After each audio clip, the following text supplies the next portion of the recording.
Hace miles de años. En una estrecha franja de tierra situada entre África, Asia y Europa. Nació una historia que cambiaría para siempre el destino de la humanidad. Allí surgieron reinos, imperios, profetas, guerras, y algunas de las ideas religiosas más influyentes de todos los tiempos. Aquella tierra sería conocida por muchos nombres: Canaán, Judea, Palestina, Tierra Santa, pero nunca dejaría de ser un territorio disputado, durante más de 3000 años.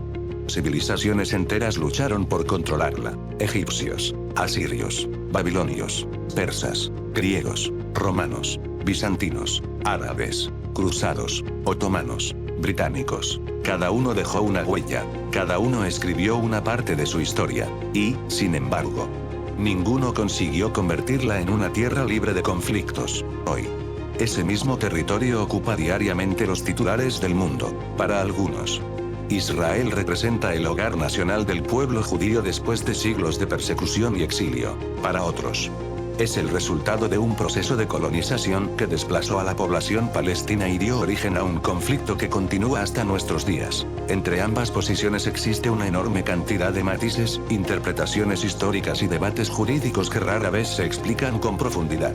Las discusiones suelen comenzar cuando estalla una nueva guerra, cuando aparecen imágenes de ciudades destruidas, cuando aumentan las víctimas civiles, o cuando la comunidad internacional vuelve a debatir sobre el futuro de Oriente Medio. Pero muy pocas veces se responde una pregunta mucho más importante: ¿cómo comenzó todo?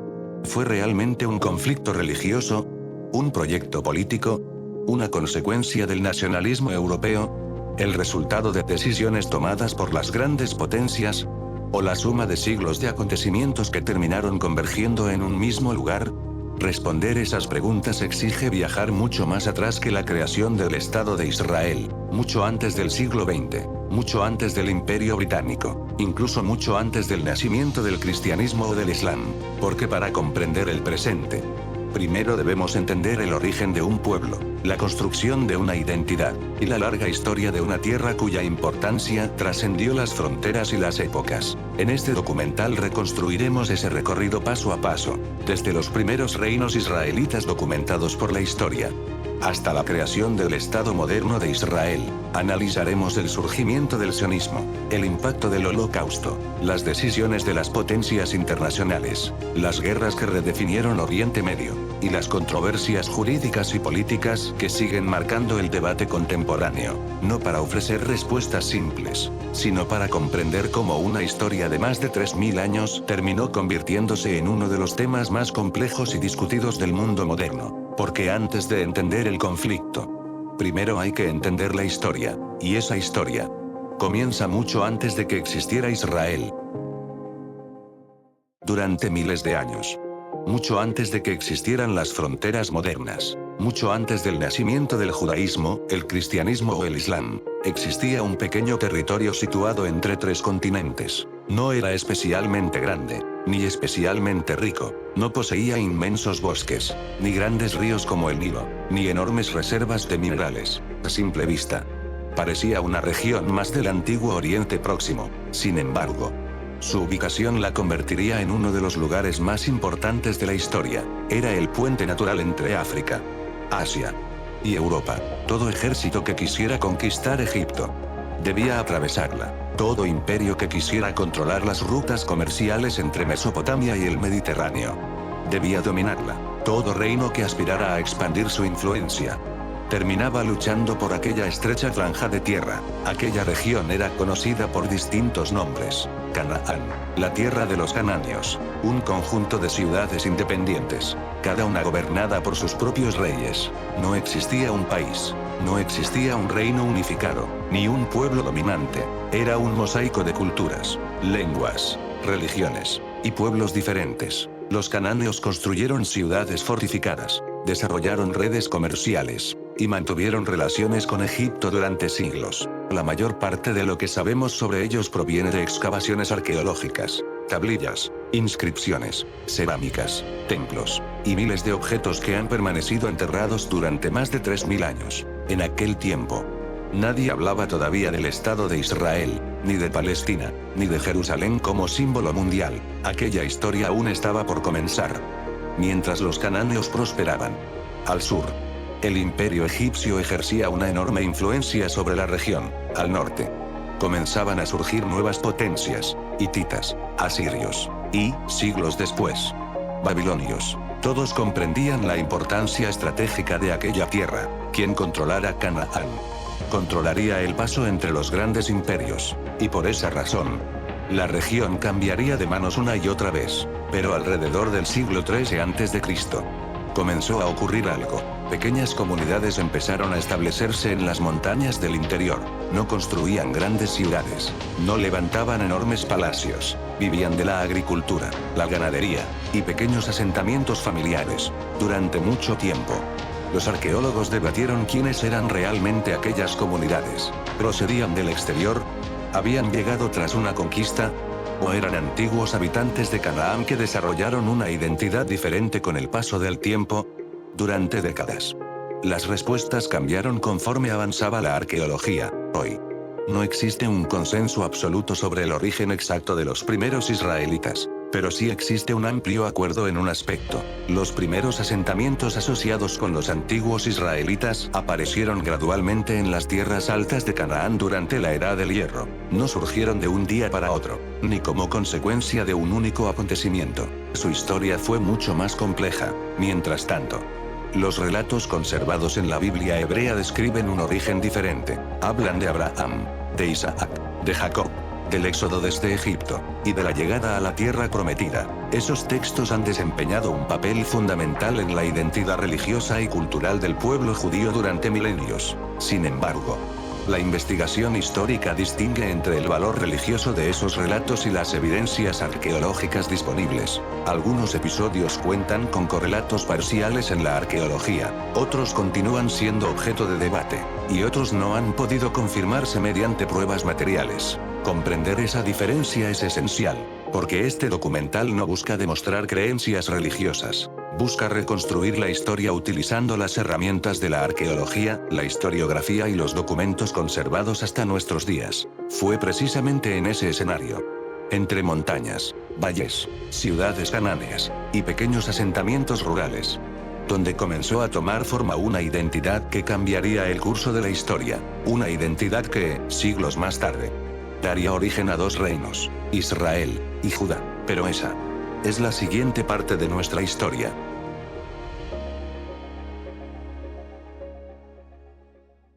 Mientras los primeros asentamientos crecían lentamente entre las montañas de Canaán, comenzó a surgir una nueva identidad: aquellas pequeñas comunidades agrícolas, aisladas del poder de las grandes ciudades canáneas.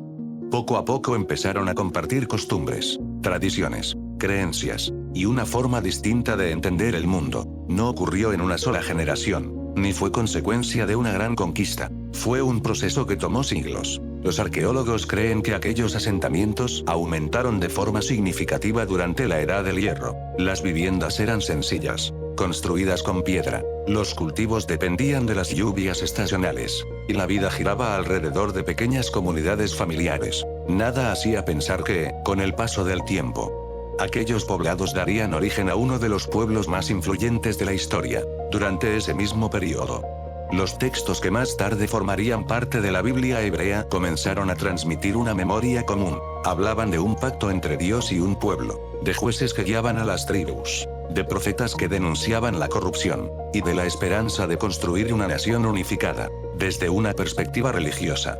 Estos relatos constituyen el fundamento espiritual del judaísmo, desde la perspectiva histórica.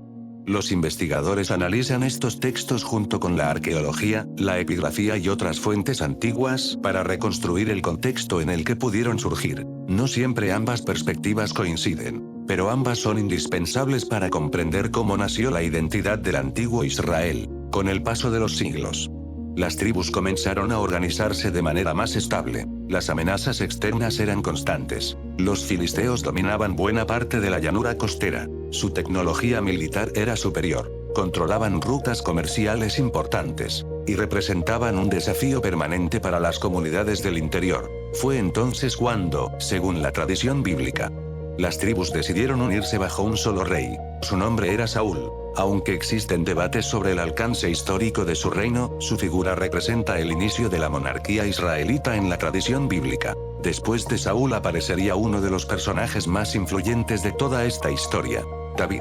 Pocas figuras históricas han generado tanta influencia como el rey David, para millones de creyentes. Fue el rey elegido por Dios, el conquistador de Jerusalén, y el fundador de una dinastía destinada a perdurar durante siglos.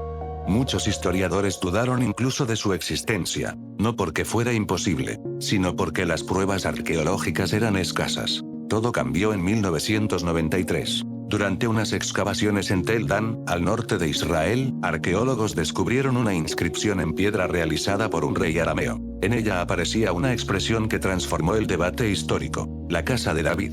Aquellas palabras fueron interpretadas por gran parte de la comunidad académica como la primera referencia extrabíblica conocida a una dinastía vinculada con David. Aunque la inscripción no confirma todos los acontecimientos narrados en la Biblia, sí constituye una evidencia importante de que una dinastía asociada a ese nombre era conocida en la región pocas generaciones después de su supuesta existencia. La arqueología no confirmó toda la historia, pero tampoco la descartó. Tras David, la tradición sitúa en el trono a su hijo Salomón. Su reinado quedó asociado con un período de prosperidad, comercio, construcción y centralización política. A él se atribuye la construcción del primer templo de Jerusalén, un edificio que no solo tendría un significado religioso, también se convertiría en el centro político del reino. Con el tiempo, el templo dejaría de ser únicamente un lugar de culto, se transformaría en el símbolo de la identidad nacional del pueblo judío. Perderlo significaría mucho más que perder un edificio, significaría perder el corazón mismo de una civilización. Pero toda época de esplendor suele ser también el comienzo de nuevos conflictos. Tras la muerte de Salomón, la unidad política comenzó a fracturarse, las tensiones internas, las disputas por el poder, y las diferencias económicas provocaron la división del reino. Al norte surgió el reino de Israel, más extenso, más poblado, y con Samaria como capital. Al sur permaneció el reino de Judá,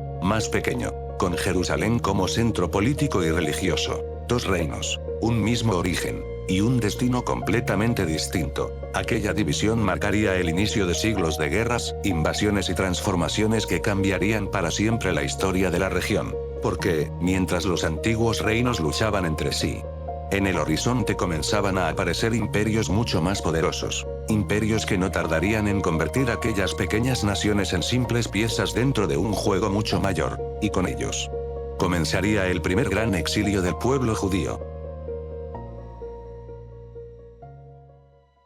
Los reinos de Israel y Judá lograron sobrevivir entre algunas de las civilizaciones más poderosas del mundo antiguo, pero su posición geográfica, que durante mucho tiempo les permitió prosperar gracias al comercio, también terminó convirtiéndose en su mayor debilidad. Aquella estrecha franja de tierra seguía siendo el puente entre Egipto y Mesopotamia, y quien dominara ese corredor controlaría gran parte del Oriente Próximo, mientras los reinos hebreos permanecían divididos. Al este comenzaba a surgir una nueva potencia, un imperio cuya expansión cambiaría para siempre el destino de la región, el imperio asirio. Los asirios no solo conquistaban territorios, habían perfeccionado una estrategia destinada a impedir futuras rebeliones. Cuando una ciudad caía, miles de sus habitantes eran deportados a otras regiones del imperio, y, a su vez, poblaciones de lugares lejanos eran trasladadas a los territorios recién conquistados. Era una forma de romper la identidad de los pueblos sometidos, sin lengua común, sin líderes, sin vínculos con su tierra. Las posibilidades de una rebelión disminuían considerablemente. En el año 722 a.C., ese sistema alcanzó al reino de Israel. La capital, Samaria, cayó tras el asedio asirio.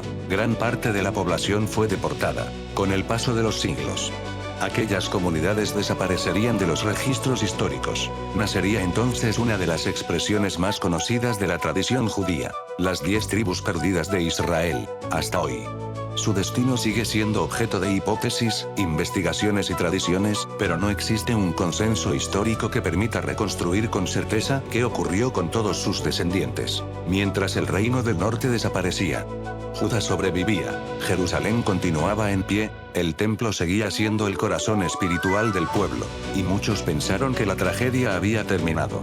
No era así. Poco más de un siglo después, un nuevo imperio desplazó a los asirios, los babilonios, Dirigidos por Nabucodonosor II, su ejército avanzó hacia Jerusalén. La ciudad resistió durante meses. El hambre comenzó a extenderse entre sus habitantes. Las murallas terminaron cediendo.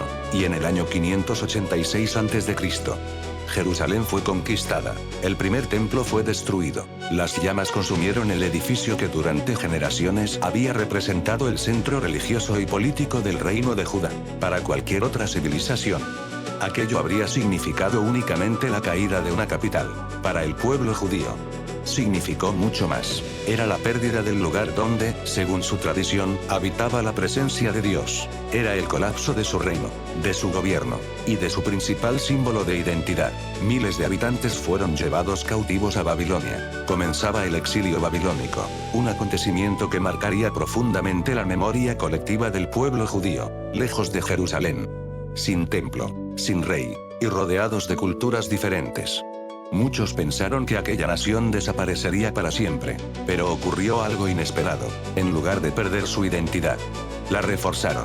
Durante el exilio, las antiguas tradiciones comenzaron a organizarse con mayor cuidado. Los relatos orales fueron preservados. Las leyes religiosas adquirieron una importancia aún mayor. La comunidad aprendió a mantener su identidad incluso lejos de su tierra. Paradójicamente, fue durante el exilio cuando la idea de pertenecer a un mismo pueblo se hizo todavía más fuerte. Aquella capacidad de conservar una identidad colectiva sin disponer de un Estado sería una de las características más extraordinarias de la historia judía, y volvería a repetirse durante casi 2000 años.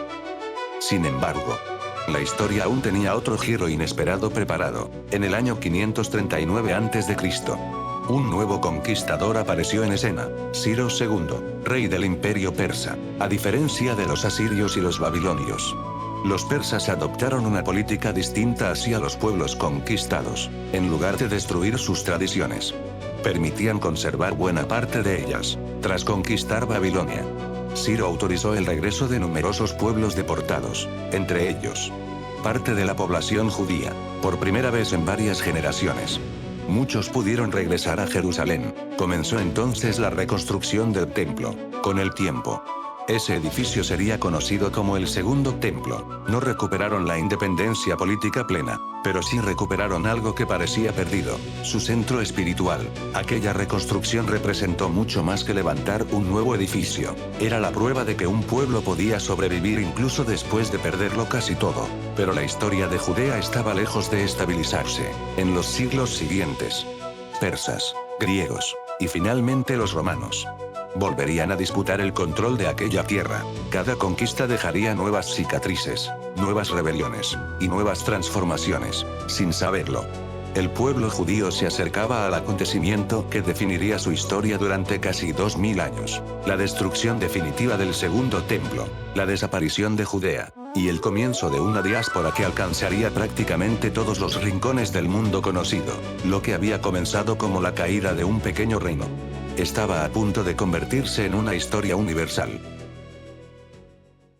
Mientras el Segundo Templo volvía a levantarse sobre Jerusalén, el mundo también estaba cambiando. Nuevos imperios aparecían, otros desaparecían, persas, griegos, y finalmente, Roma. La República Romana había comenzado una expansión sin precedentes. En apenas unos siglos, controlaría prácticamente todo el Mediterráneo, y Judea no sería la excepción. En el año 63 a.C., el general Pompeyo tomó Jerusalén. A partir de ese momento, el antiguo reino judío quedó bajo la influencia de Roma, aunque conservaría cierta autonomía durante algunos años. Las decisiones más importantes ya no se tomarían en Jerusalén, sino en Roma. Con el tiempo, Roma nombró como rey de Judea a un hombre cuya figura aún divide a historiadores y estudiosos: Herodes el Grande. Para Roma, era un gobernante eficiente, un aliado leal para muchos habitantes de Judea. Era un rey impuesto por un poder extranjero. Sin embargo, su legado arquitectónico fue extraordinario. Reconstruyó fortalezas, levantó ciudades, y emprendió una enorme ampliación del Segundo Templo. La obra fue tan monumental que convirtió a Jerusalén en uno de los centros religiosos más impresionantes del mundo antiguo. Miles de peregrinos llegaban cada año. El templo era nuevamente el corazón espiritual del judaísmo, pero bajo aquella aparente estabilidad, las tensiones crecían. Cada vez más judíos rechazaban el dominio romano. Los impuestos aumentaban. Los soldados romanos patrullaban las calles. Y los movimientos nacionalistas comenzaron a multiplicarse. La convivencia era cada vez más frágil. En el año 66 después de Cristo, la tensión finalmente estalló. Comenzó la gran revuelta judía. Durante varios años, los rebeldes consiguieron importantes victorias, pero Roma respondió con toda su fuerza. El futuro emperador Tito dirigió el asedio contra Jerusalén. La ciudad quedó completamente rodeada. El hambre comenzó a consumir a la población. Las enfermedades se propagaron rápidamente. Miles de personas quedaron atrapadas tras las murallas. Finalmente, en el año 70, las defensas cedieron. Los soldados romanos entraron en Jerusalén. El segundo templo fue incendiado. Las llamas destruyeron el edificio que durante más de 5 siglos había simbolizado la continuidad del pueblo judío. Aquella imagen quedó grabada para siempre en la memoria colectiva. Hasta hoy. El Arco de Tito, construido en Roma pocos años después, muestra soldados romanos transportando los objetos sagrados saqueados del templo. Es uno de los testimonios arqueológicos más importantes de aquel acontecimiento. La destrucción del segundo templo cambió completamente el judaísmo. Hasta ese momento, la vida religiosa giraba alrededor de Jerusalén, de los sacerdotes, y de los sacrificios realizados en el templo. Sin él, todo debía cambiar. Fue entonces cuando comenzó a consolidarse una nueva forma de entender la religión. Los rabinos adquirieron un papel central. Las sinagogas comenzaron a convertirse en los nuevos espacios de reunión. El estudio de la Torá pasó a ocupar un lugar aún más importante. El judaísmo dejó de depender de un edificio, y comenzó a sostenerse sobre una comunidad. Esa transformación sería decisiva, porque permitió que la identidad judía sobreviviera incluso sin un Estado. Sin embargo, Roma aún no había terminado con Judea. Décadas después, un nuevo levantamiento volvió a sacudir la región, la revuelta de Bar Kokhba. Entre los años 132 y 136, muchos judíos creyeron que todavía era posible recuperar la independencia, pero el resultado fue devastador. Roma respondió con una dureza sin precedentes. Las fuentes antiguas describen ciudades destruidas, miles de muertos, y un territorio completamente devastado. Tras sofocar la rebelión, el emperador Adriano tomó una decisión que cambiaría el rumbo de la historia. La provincia de Judea dejó de llamarse Judea. Pasó a llamarse Siria Palestina. Muchos historiadores consideran que este cambio buscaba reducir la asociación histórica entre los judíos y aquella tierra, aunque el alcance e intención exactos de la medida siguen siendo objeto de análisis histórico. Jerusalén también fue transformada. Recibió un nuevo nombre, Aelia Capitolina, y durante un tiempo, a gran parte de la población judía se le prohibió establecerse en la ciudad. Comenzaba entonces una nueva etapa, la diáspora. Aunque comunidades judías ya existían desde siglos antes en distintas regiones del Mediterráneo y Mesopotamia. A partir de este período la dispersión se intensificó. Generaciones enteras crecerían lejos de Jerusalén, en Egipto, en Siria, en Babilonia. Más tarde, en el norte de África, en la península ibérica, en Europa Central, y mucho después, prácticamente en todos los continentes, durante casi 2000 años. El pueblo judío viviría sin un estado propio, y, aún así, nunca desaparecería. Conservaría su religión, su lengua litúrgica, sus festividades, sus leyes, y, sobre todo, el recuerdo de una tierra que seguía ocupando un lugar central en su memoria colectiva. Jerusalén dejó de ser únicamente una ciudad, se convirtió en un símbolo. En cada generación, la idea del regreso permaneció viva, no como un proyecto político, sino como una esperanza espiritual, una esperanza expresada durante siglos en oraciones, celebraciones y textos religiosos. Nadie imaginaba entonces que casi 1800 años después, aquella esperanza comenzaría a transformarse en un movimiento político, y que ese movimiento cambiaría para siempre la historia del mundo. Mientras Jerusalén permanecía bajo distintos imperios, la historia del pueblo judío continuó muy lejos de aquella tierra, durante casi 2000 años.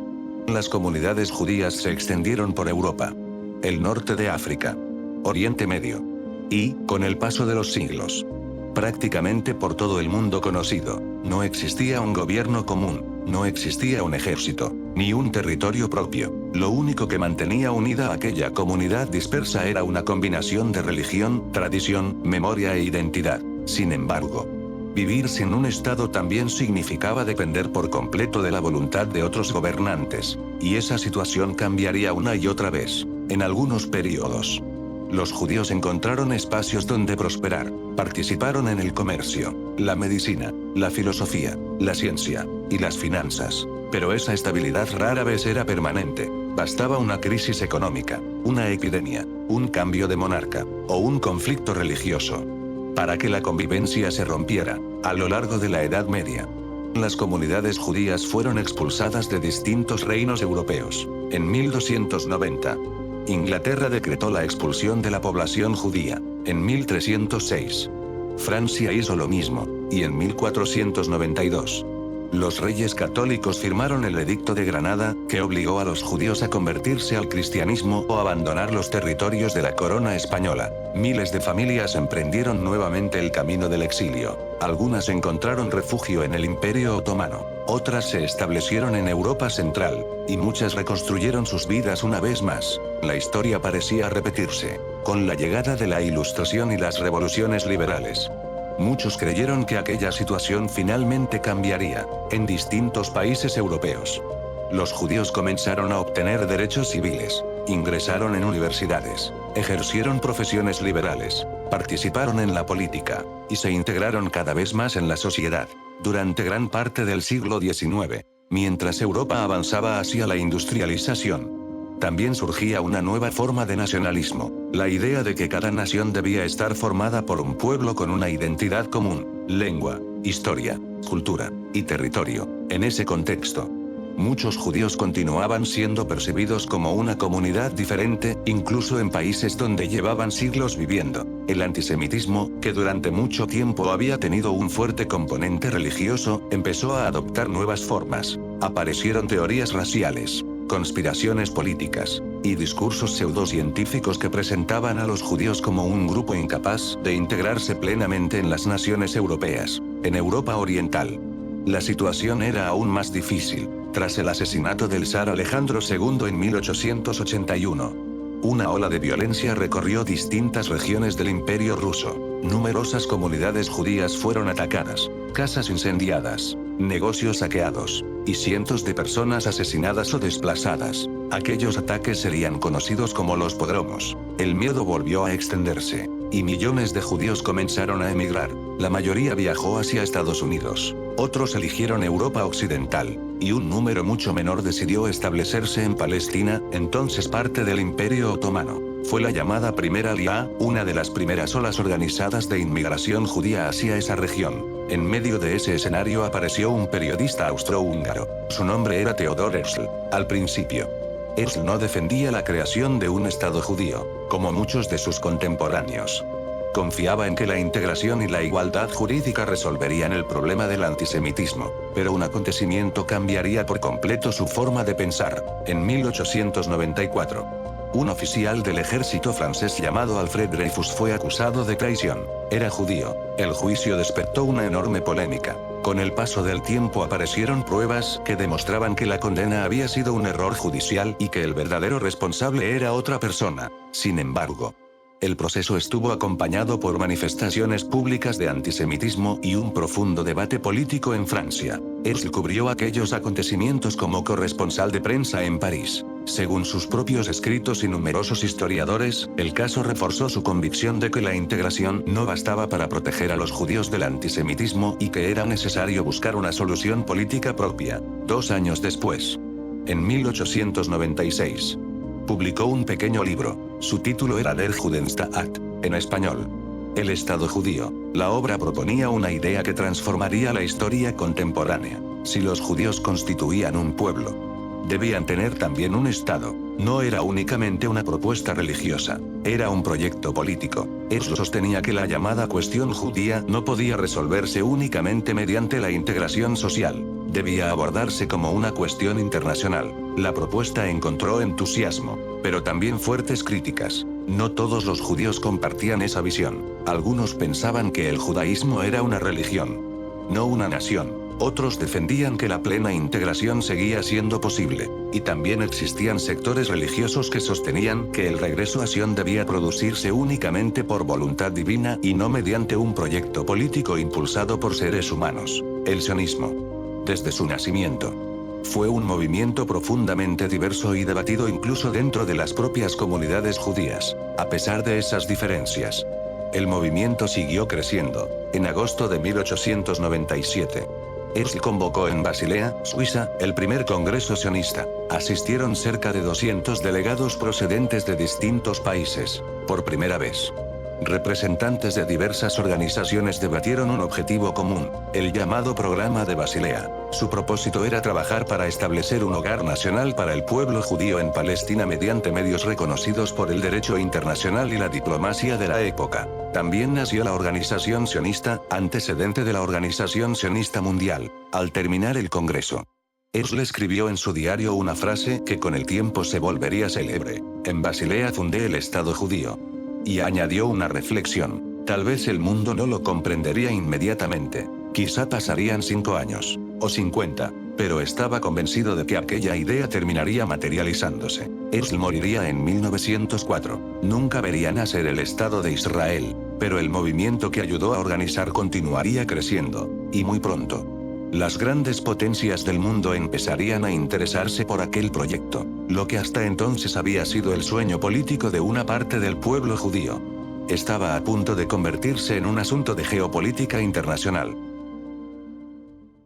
La Primera Guerra Mundial había terminado. El Imperio Otomano, que durante más de 4 siglos había gobernado Palestina, había desaparecido. Las potencias vencedoras comenzaron a redibujar el mapa de Oriente Medio, sin consultar a la mayoría de quienes vivían allí. En 1922, la Sociedad de Naciones otorgó oficialmente al Reino Unido la administración del mandato para Palestina. En teoría, su misión era preparar el territorio para un futuro autogobierno, pero desde el principio, los británicos heredaron una contradicción casi imposible de resolver. Por un lado, la Declaración Balfour seguía vigente. Londres apoyaba el establecimiento de un hogar nacional para el pueblo judío. Por otro, la inmensa mayoría de la población que habitaba Palestina era árabe, musulmanes y cristianos. Muchos llevaban generaciones viviendo en aquellas ciudades, trabajando aquellas tierras, construyendo sus comunidades. Ambos pueblos comenzaron a mirar el mismo territorio,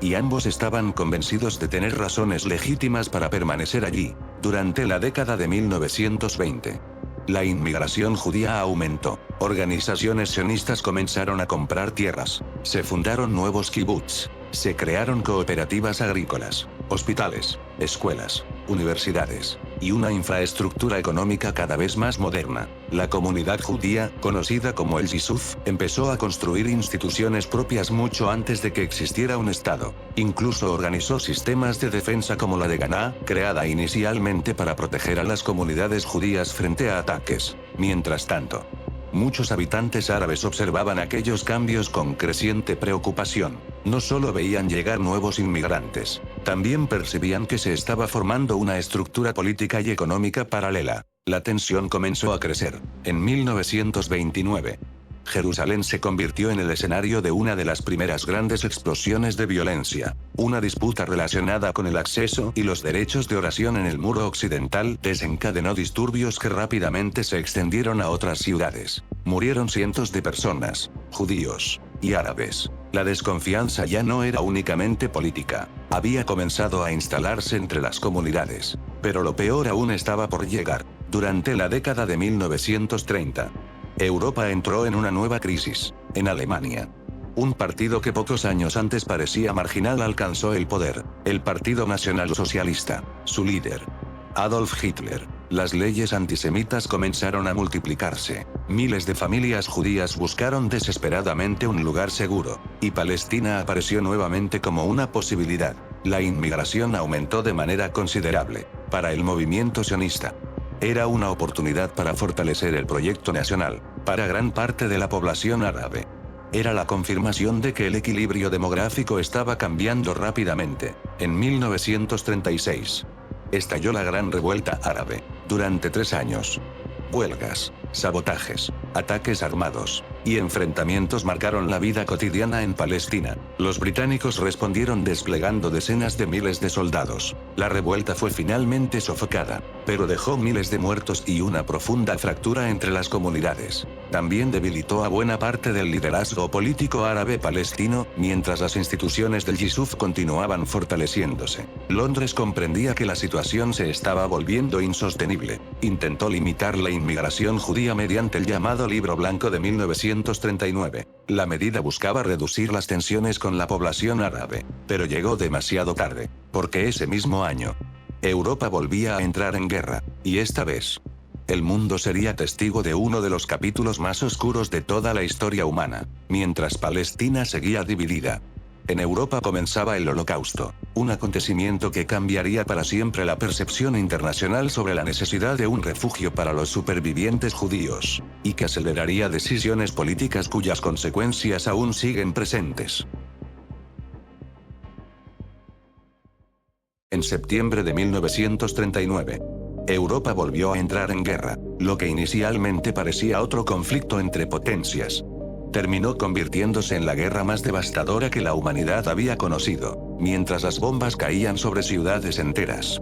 El régimen nazi desarrolló una política de persecución sistemática contra millones de personas, entre ellas la comunidad judía europea. Las primeras medidas consistieron en leyes discriminatorias, prohibiciones, confiscaciones, y la exclusión progresiva de la vida pública, pero con el paso del tiempo, la persecución evolucionó hacia un programa de exterminio masivo. Millones de judíos fueron confinados en guetos, posteriormente deportados en trenes hacia campos de concentración y de exterminio, lugares como Auschwitz-Birkenau, Treblinka, Sobibor, Belzec, Majdanek y Chelmno se convertirían en símbolos del mayor crimen industrializado de la historia moderna. Al finalizar la guerra, se estima que aproximadamente 6 millones de judíos habían sido asesinados. Junto a ellos, también fueron perseguidos y asesinados millones de civiles pertenecientes a otros grupos, entre ellos población romaní, personas con discapacidad, prisioneros de guerra soviéticos, opositores políticos y otras víctimas del régimen nazi. El Holocausto transformó para siempre la percepción internacional sobre el antisemitismo, pero también modificó la manera en que muchas potencias observaban el futuro del pueblo judío.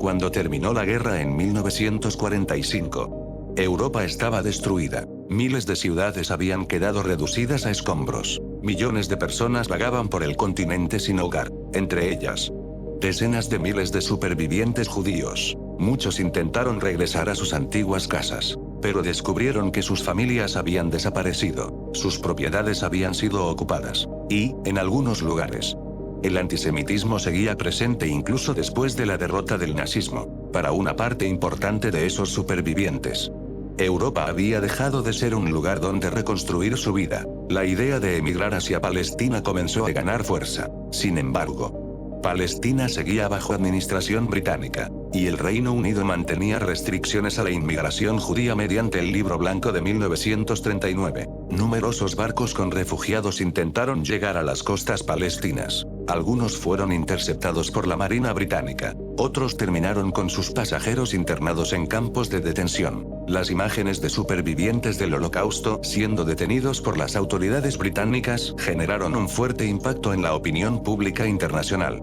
La presión sobre Londres aumentaba cada día. Mientras tanto, la violencia dentro de Palestina también seguía creciendo. Grupos armados judíos como el Irgun Ilei comenzaron a atacar objetivos británicos para presionar el fin del mandato. Al mismo tiempo, persistían los enfrentamientos entre organizaciones judías y sectores armados árabes. La administración británica comprendía que la situación escapaba a su control.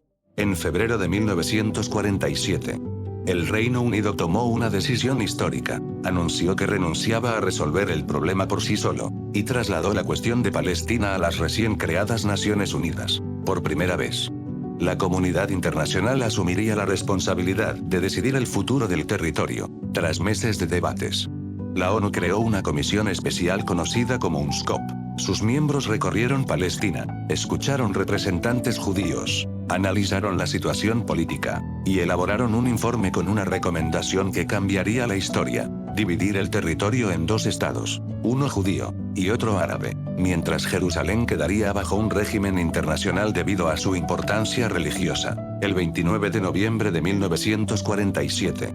La Asamblea General de las Naciones Unidas votó la resolución 181. 33 países votaron a favor, 13 en contra, 10 se abstuvieron. La propuesta fue aprobada. Las reacciones fueron inmediatas. La agencia judía aceptó el plan como base para la creación de un Estado. En cambio, la mayoría de los representantes árabes palestinos y los estados árabes vecinos rechazaron la partición, al considerar que era injusta respecto a la distribución del territorio y a la voluntad de la mayoría de la población residente. La violencia se intensificó incluso antes de que finalizara el mandato británico. Finalmente, el 14 de mayo de 1948, David Ben-Gurión proclamó oficialmente la independencia del Estado de Israel, después de casi 2000 años. Existía nuevamente un Estado judío soberano, para millones de judíos en todo el mundo. Aquella jornada representó el cumplimiento de una aspiración histórica, para cientos de miles de palestinos. Marcó el inicio de una tragedia nacional. En las semanas y meses siguientes, una parte importante de la población árabe palestina huyó o fue expulsada de sus hogares en el contexto de la guerra. Ese acontecimiento sería conocido en árabe como la Nakba, que significa catástrofe. Hasta hoy, las causas exactas, la responsabilidad de cada actor y el alcance de aquellos desplazamientos siguen siendo objeto de intenso debate historiográfico. Al día siguiente de la declaración de independencia, Egipto, Transjordania, Siria, Líbano e Irak invadieron el nuevo estado. Comenzaba la primera guerra árabe-israelí. Israel luchaba por asegurar su supervivencia como estado. Los países árabes buscaban impedir la consolidación de la partición aprobada por la ONU. El conflicto había dejado de ser un problema local. Se convertía en una cuestión internacional. Y apenas era el comienzo. Porque, aunque la guerra terminaría al año siguiente, la paz nunca llegaría realmente. Lo que nació en 1948 no fue únicamente un nuevo estado, fue uno de los conflictos más prolongados y complejos de la historia contemporánea. Cuando terminaron los combates de 1949, Israel había sobrevivido, pero el mapa ya no era el mismo que el aprobado por las Naciones Unidas. Tras los acuerdos de armisticio, Israel controlaba un territorio mayor que el asignado en el plan de partición. La Franja de Gaza quedó bajo administración egipcia, mientras que Cisjordania, incluida Jerusalén Oriental, pasó a ser administrada y posteriormente anexada por Jordania, una anexión que solo fue reconocida por un número limitado de estados, para cientos de miles de palestinos. La guerra terminó lejos de sus hogares. Se estima que alrededor de 700.000 personas se convirtieron en refugiadas durante el conflicto de 1948. Muchas pensaban que regresarían en pocas semanas. Ese regreso nunca llegó. Con el paso del tiempo, los campamentos de refugiados se transformaron en ciudades permanentes, y el problema de los refugiados palestinos se convirtió en uno de los asuntos más complejos y persistentes del conflicto. La paz nunca llegó realmente. Durante los años siguientes, las fronteras permanecieron marcadas por incursiones armadas, ataques y represalias. En 1956, una nueva crisis volvió a sacudir la región. Egipto, bajo el liderazgo de Gamal Abdel Nasser, nacionalizó el Canal de Suez. La decisión afectó directamente a los intereses de Reino Unido y Francia, en una operación coordinada con ambos países. Israel lanzó una ofensiva sobre la península del Sinaí. Militarmente, la campaña fue rápida, pero la presión diplomática de Estados Unidos y la Unión Soviética obligó a las fuerzas invasoras a retirarse. La crisis de Suez dejó una lección importante. Las antiguas potencias coloniales ya no eran quienes decidían el destino de Oriente Medio. La Guerra Fría había cambiado el equilibrio internacional. La transformación más profunda llegaría una década después, en junio de 1967. Tras semanas de creciente tensión entre Israel y varios estados árabes, estalló la Guerra de los 6 días. En menos de una semana, Israel derrotó a Egipto, Jordania y Siria, y ocupó territorios que cambiarían para siempre la historia del conflicto: la península del Sinaí, la Franja de Gaza, Cisjordania, Jerusalén Oriental, y los Altos del Golán. Por primera vez, Israel pasó a controlar los principales territorios reclamados por los palestinos para un futuro Estado. La comunidad internacional respondió con la resolución 242 del Consejo de Seguridad de la ONU. El texto estableció el principio de la inadmisibilidad de la adquisición de territorio por la guerra y propuso un marco de negociación basado en la retirada israelí de territorios ocupados y el reconocimiento del derecho de todos los estados de la región a vivir en paz dentro de fronteras seguras. Desde entonces, esa resolución ha sido una de las bases de numerosos procesos de paz. Pero la ocupación abrió una nueva etapa. En Cisjordania y Jerusalén Oriental comenzaron a establecerse asentamientos israelíes. Con el paso de las décadas, su número aumentó de forma constante. Israel sostiene diferentes fundamentos jurídicos e históricos para parte de esas políticas. Sin embargo, la mayoría de la comunidad internacional considera que los asentamientos en los territorios ocupados son contrarios al derecho internacional, posición expresada, entre otros, por el Consejo de Seguridad de la ONU y la Corte Internacional de Justicia en sus opiniones consultivas. Israel rechaza esa interpretación jurídica. La cuestión continúa siendo uno de los puntos más controvertidos del conflicto. En 1973, Egipto y Siria lanzaron un ataque sorpresa durante la festividad judía de Yom Kippur. Aunque en un primer momento Israel sufrió importantes pérdidas, terminó recuperando la iniciativa militar. La guerra demostró que ningún actor podía imponer una solución definitiva por la fuerza.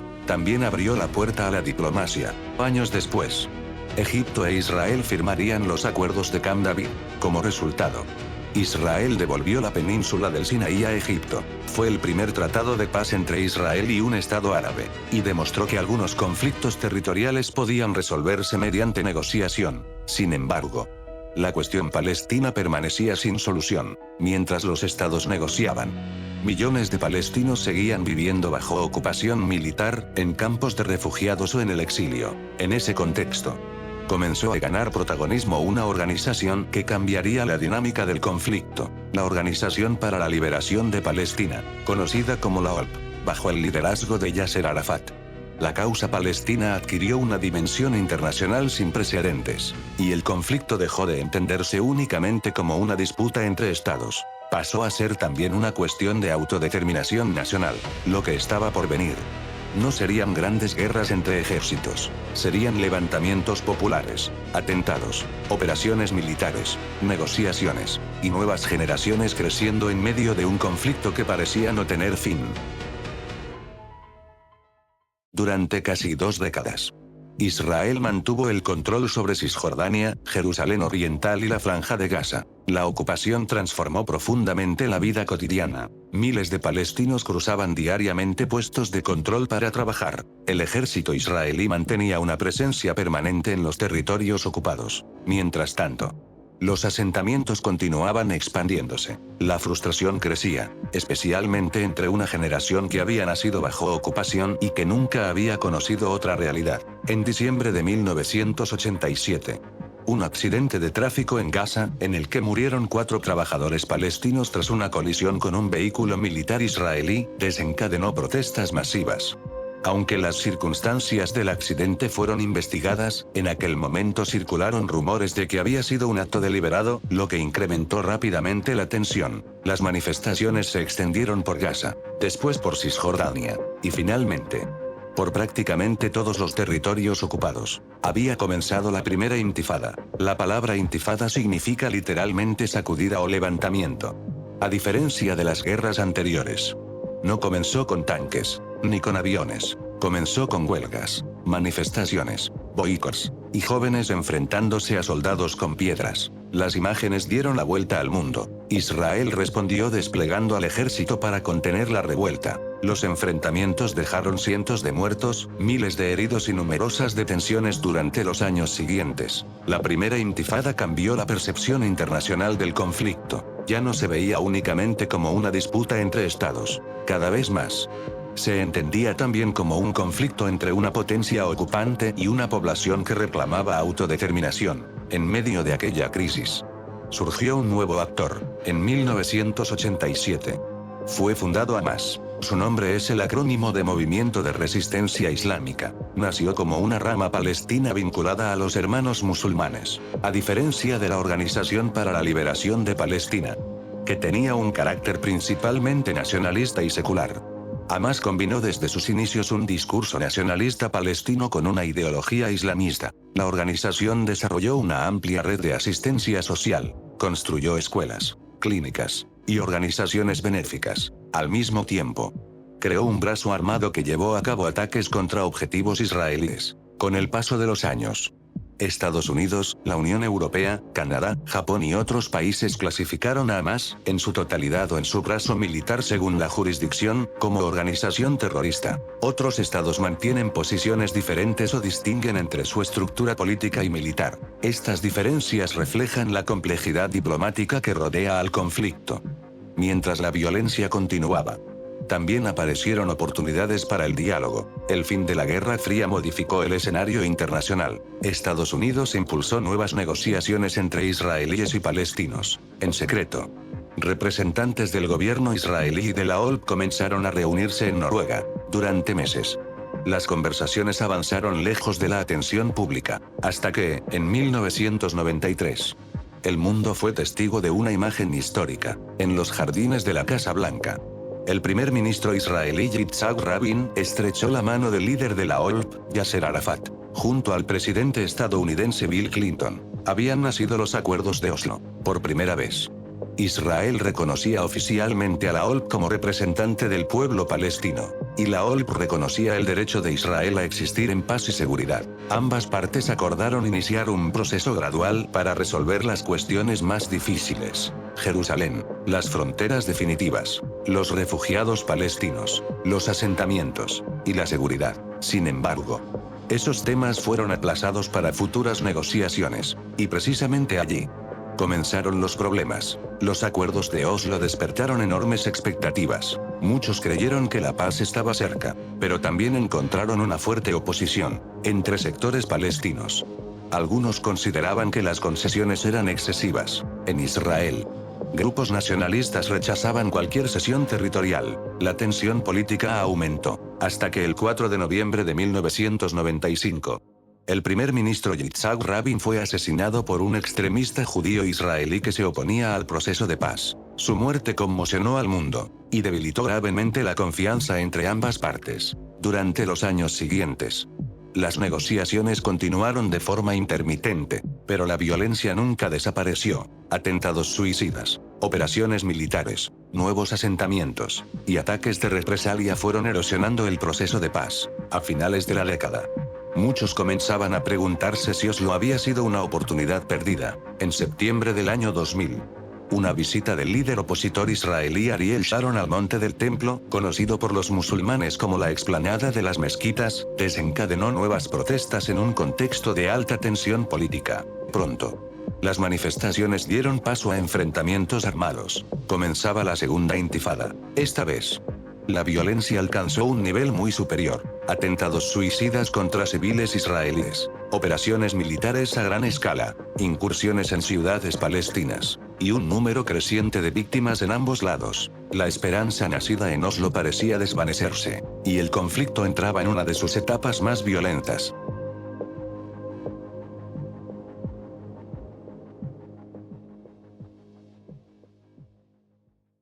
Al comenzar el siglo XXI, el proceso de paz prácticamente había colapsado. La segunda intifada dejó miles de muertos, atentados, operaciones militares, y una desconfianza aún mayor entre israelíes y palestinos. Mientras las negociaciones perdían fuerza, la realidad sobre el terreno seguía cambiando. En 2005, el primer ministro israelí Ariel Sharon tomó una decisión inesperada. Israel retiró unilateralmente todos sus asentamientos y fuerzas militares permanentes de la Franja de Gaza. Más de 8.000 colonos israelíes abandonaron el territorio. El gobierno israelí sostuvo que la retirada reduciría la fricción con la población palestina y mejoraría su seguridad. Sin embargo, Israel continuó controlando el espacio aéreo, las aguas territoriales y la mayoría de los accesos terrestres a Gaza, junto con Egipto en el paso fronterizo de Rafah bajo distintos acuerdos y períodos de apertura. La cuestión de si la ocupación terminó jurídicamente con la retirada sigue siendo objeto de debate. Diversos organismos internacionales sostienen que Israel continúa siendo una potencia ocupante debido al grado de control que ejerce sobre aspectos fundamentales del territorio, mientras que Israel rechaza esa interpretación. Un año después, en 2006, se celebraron elecciones legislativas palestinas, contra muchos pronósticos. Hamás obtuvo la mayoría de los escaños. La victoria sorprendió tanto a la comunidad internacional como a la propia autoridad palestina. Las diferencias entre Hamás y Fatah, el principal partido de la OLP, pronto derivaron en enfrentamientos armados. En 2007, Hamás tomó el control de la Franja de Gaza. Mientras tanto, la autoridad palestina mantuvo el control administrativo de partes de Cisjordania. Desde entonces, los territorios palestinos quedaron políticamente divididos. Tras la toma de Gaza por Hamás, Israel impuso un bloqueo terrestre, marítimo y aéreo sobre la franja, argumentando razones de seguridad y la necesidad de impedir el ingreso de armas. Egipto también restringió el paso por su frontera en distintos períodos, alegando preocupaciones de seguridad. Israel sostiene que el bloqueo busca limitar la capacidad militar de Hamás. Por otro lado, las Naciones Unidas y numerosas organizaciones humanitarias han señalado que las restricciones han tenido un profundo impacto sobre la economía, el sistema sanitario y las condiciones de vida de la población civil de Gaza. Hasta hoy, el bloqueo sigue siendo uno de los aspectos más debatidos del conflicto. Mientras tanto, los ataques con cohetes lanzados desde Gaza hacia ciudades israelíes continuaban, aunque muchos eran interceptados por sistemas defensivos o caían en zonas abiertas. Otros provocaron víctimas civiles. Israel respondió mediante operaciones militares de distinta escala, entre ellas la Operación Plomo Fundido, entre 2008 y 2009, la Operación Pilar Defensivo, en 2012, y la Operación Margen Protector, en 2014. Cada enfrentamiento dejó cientos o miles de víctimas, una amplia destrucción de infraestructura y nuevas acusaciones de violaciones del derecho internacional humanitario dirigidas tanto contra Hamás como contra Israel por distintos organismos internacionales y organizaciones de derechos humanos. Las investigaciones y conclusiones sobre responsabilidades han sido objeto de controversia y desacuerdo. Mientras Gaza vivía ciclos repetidos de violencia, en Cisjordania, la situación también cambiaba. Los asentamientos israelíes continuaron expandiéndose. Nuevas carreteras, nuevos barrios, y una presencia cada vez mayor de población israelí en territorios ocupados. Israel sostiene que existen razones históricas, de seguridad y, en algunos casos, jurídicas para estas políticas. Sin embargo, la mayoría de los Estados miembros de las Naciones Unidas consideran que los asentamientos en los territorios ocupados carecen de validez jurídica conforme al derecho internacional. Esta diferencia continúa siendo uno de los principales obstáculos para una solución negociada. En paralelo, Israel desarrolló uno de los sistemas de defensa antimisiles más avanzados del mundo, la Cúpula de Hierro. Su objetivo era interceptar los cohetes lanzados desde Gaza antes de que alcanzaran zonas pobladas. El sistema redujo significativamente el número de víctimas en territorio israelí, pero no modificó el origen del conflicto. Cada nueva escalada terminaba con un alto el fuego, y, meses o años después, la violencia reaparecía. Mientras tanto, la comunidad internacional seguía intentando impulsar una solución basada en dos estados, Israel, y un futuro estado palestino. Sin embargo, con el paso de los años, esa posibilidad parecía cada vez más difícil. La expansión de los asentamientos, la división política palestina, la falta de confianza mutua, y el fracaso de sucesivos procesos de negociación alejaban la perspectiva de un acuerdo definitivo. Entonces, en la mañana del 7 de octubre de 2023, todo cambió nuevamente. Combatientes de Hamás cruzaron la frontera hacia territorio israelí, atacaron comunidades civiles y bases militares. Murieron alrededor de 1.200 personas y más de 200 fueron tomadas como rehenes, según las autoridades israelíes. Fue el ataque más letal sufrido por Israel desde su fundación. La respuesta israelí fue inmediata. El gobierno declaró el estado de guerra, y lanzó una operación militar de una magnitud sin precedentes sobre la Franja de Gaza. Lo que ocurrió después no solo reabrió uno de los conflictos más antiguos del mundo, también desencadenó una crisis humanitaria que volvió a colocar a Oriente Medio en el centro de la política internacional. Y es precisamente allí donde comienza el último capítulo de esta historia. La mañana del 7 de octubre de 2023 marcó un antes y un después. Miles de combatientes de Hamás y otros grupos armados cruzaron la barrera que separa Gaza de Israel, atacaron bases militares, comunidades fronterizas, y un festival de música, según las autoridades israelíes. Alrededor de 1.200 personas murieron, la mayoría eran civiles. Además, más de 200 personas fueron tomadas como rehenes y trasladadas a Gaza. Las imágenes recorrieron el mundo. Gobiernos de numerosos países condenaron los ataques. Diversos organismos internacionales señalaron que el asesinato deliberado de civiles y la toma de rehenes constituyen violaciones del derecho internacional humanitario. La respuesta israelí fue inmediata. El gobierno declaró oficialmente el estado de guerra. Comenzó una campaña aérea de gran intensidad sobre la franja de Gaza. Semanas después, las fuerzas de defensa de Israel iniciaron una ofensiva terrestre. El objetivo declarado por el gobierno israelí era desmantelar la estructura militar y política de Hamás y lograr la liberación de los rehenes. Israel sostuvo que ejercía su derecho a la legítima defensa frente a un ataque armado. Sin embargo, desde los primeros meses de la ofensiva, organismos humanitarios comenzaron a advertir sobre el enorme impacto sobre la población civil: hospitales dañados, escuelas destruidas, infraestructura básica colapsada, y cientos de miles de personas desplazadas. Gaza, uno de los territorios con mayor densidad poblacional del mundo, pronto enfrentó una crisis humanitaria de enormes proporciones. Las restricciones al ingreso de alimentos, combustible, medicinas y ayuda humanitaria fueron objeto de fuertes críticas por parte de Naciones Unidas y organizaciones internacionales. Israel respondió que muchas de esas restricciones obedecían a razones de seguridad y al riesgo de que suministros fueran utilizados por Hamás con fines militares. La discusión trascendió el ámbito militar.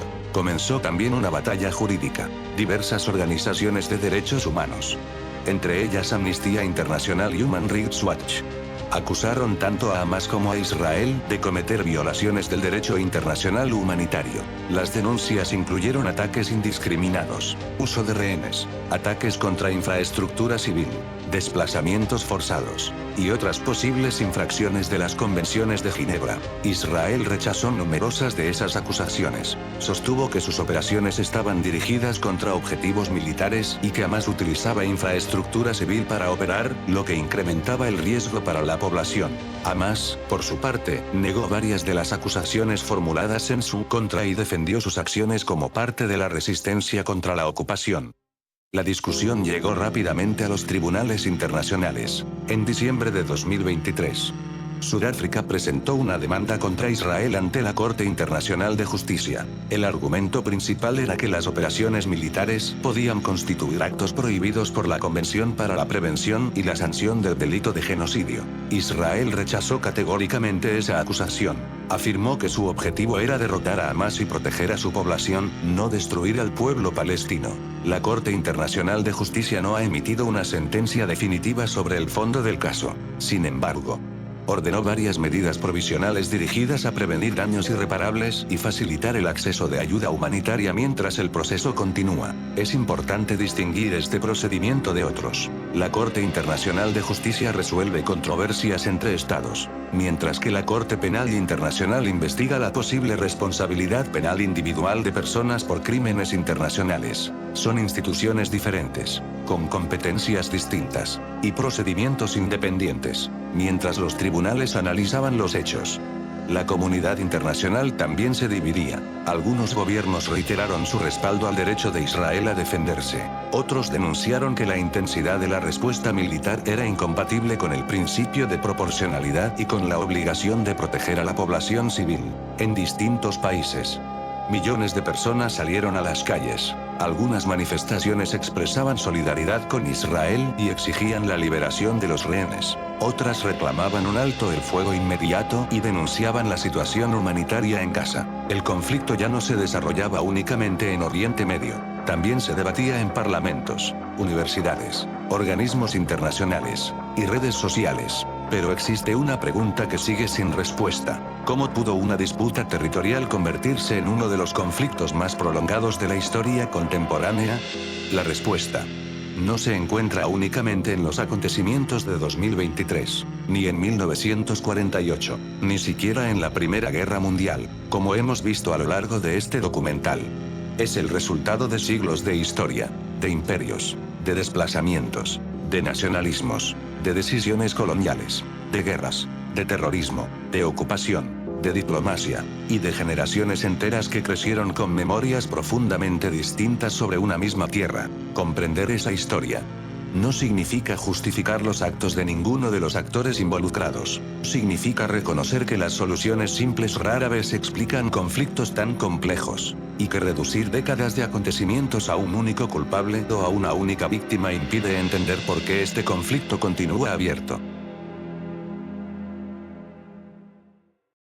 Después de recorrer más de 3000 años de historia, resulta evidente que este conflicto nunca tuvo una única causa. No comenzó el 7 de octubre de 2023, tampoco en 1948, ni con la Declaración Balfour, ni siquiera con el nacimiento del sionismo. Sus raíces se extienden a través de imperios, migraciones, conquistas, expulsiones, nacionalismos, decisiones coloniales, guerras, y generaciones enteras que crecieron defendiendo memorias completamente distintas sobre una misma tierra. Para millones de judíos, Israel representa el cumplimiento de una aspiración nacional construida durante siglos de persecuciones, exilios y desplazamientos. La posibilidad de contar, por fin, con un Estado propio donde ejercer su autodeterminación. Para millones de palestinos, la misma historia representa la pérdida de sus hogares, el desplazamiento de cientos de miles de personas, la ocupación de territorios, y una lucha aún inconclusa por construir un Estado propio.